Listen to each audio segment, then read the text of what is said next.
Hey everybody, welcome to Kimmel's Irish Pub. Time for another movie review. Tonight's movie, Flamin Hot. So I'm kind of excited about this. Like, I had no idea what it was. And finally I looked at the plot summary, and it's based on a true story of Richard Montañez, I think, who's of Mexican descent, who was the janitor for Frito-Lay and ended up inventing Flamin Hot Cheetos. And so that's pretty cool to me. It's on Hulu, 6.9 on IMDb, 9,833 people. So it's going to be an inspiring story. I'm excited to see it. Again, I had no idea, so we'll see. I'm intrigued. Stick around, I'll let you know.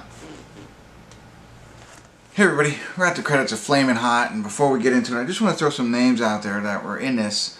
Starting with a complete surprise, the director was Eva Longoria. No idea. Now, our main actor is Jesse Garcia, and he's married to Annie Gonzalez. Two people I don't think I've ever seen before. Emilio Rivera is in there, Sons of Anarchy. Dennis Haysbert, right? The president from 24, or Jobu from Major League, right? And Tony Shalhoub, I think, from Wings. And he was also the monk, but you know, so they're all in it. Oh, and one, Matt Walsh is in it. He's in this. You would know him. I'm racking my brain. He's been in a lot of different things, right? But and I think all perfectly cast from the ones that I know, you know. I think very, very inspiring movie. A lot of fun. I love movies based on true stories, and at the end we got pictures of the real people, and we got what happened, you know, the little verbiage on the screen. So both check marks there, and it's you know, as you can imagine. I mean, like, the rags to riches is the normal you know, analogy or whatever they say. Whatever, doesn't matter. But this guy really came from no education, you know, working literally as a janitor, and just has a vision and I don't know, you know, never say die kind of attitude, hard-working attitude, and you know, and you don't know what's all true, but you know this happened. I mean, like, you know how hard of a worker, I'm sure. He's there for like 10 years. It's not like he walked in that joint and just came up with an idea. No, at least for 10 years, maybe even longer. You know, working as the janitor, and so, you know, you see him go through this entire transformation. And prior to this, according to the movie, you know, he was, you know, dealing drugs. He was in trouble with the law. You know, he's trying to make ends meet.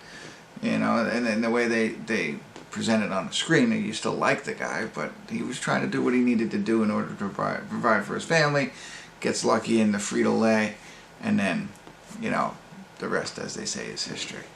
So, very, very inspiring story for anybody, I think. Anybody who's out there who's trying to get ahead, or, you know, has not the great leadership above them, listening to them, because that's like throughout this and all of that.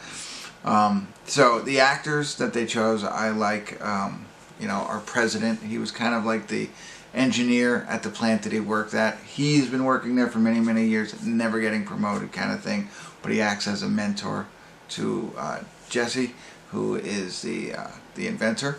And then his boss, you know, the plant manager, is the same kind of guy, just, you know, just a boss of, you know, do what I say, not as I do kind of thing, and I run the ship, and you're down there, and we're up here, all that fun stuff. So, but they do have a CEO that's about the people.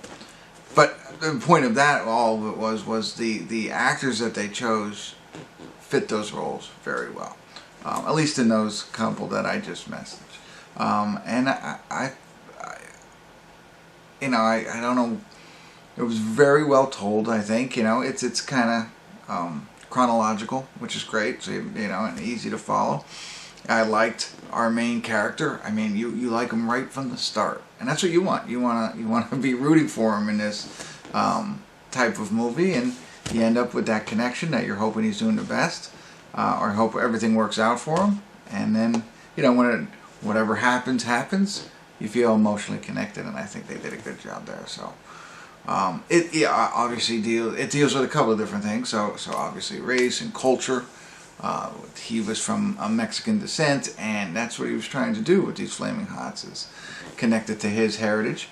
And then even faith is brought into this. So, you know, not a couple of things that you normally talk about at a bar setting. Not that we're at a bar, but, you know, they say it's taboo on politics.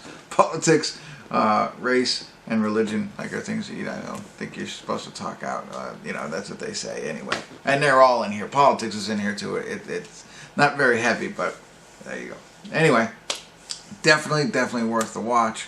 You know, you see the Blackberry movie and the Tetris movies, very good and stuff like that. But they came from people who were like, you know, the great minds, don't get me wrong, but they were in a better position in their lives, within their families and stuff. I'm sure they took risks. They risked it all.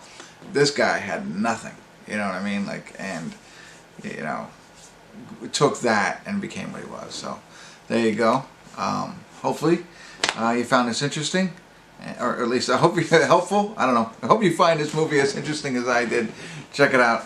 And that's it. Thanks for tuning in. I'm going to give it a 7. There you go. That's it. Thanks for tuning in. Kimmel's Irish Pub.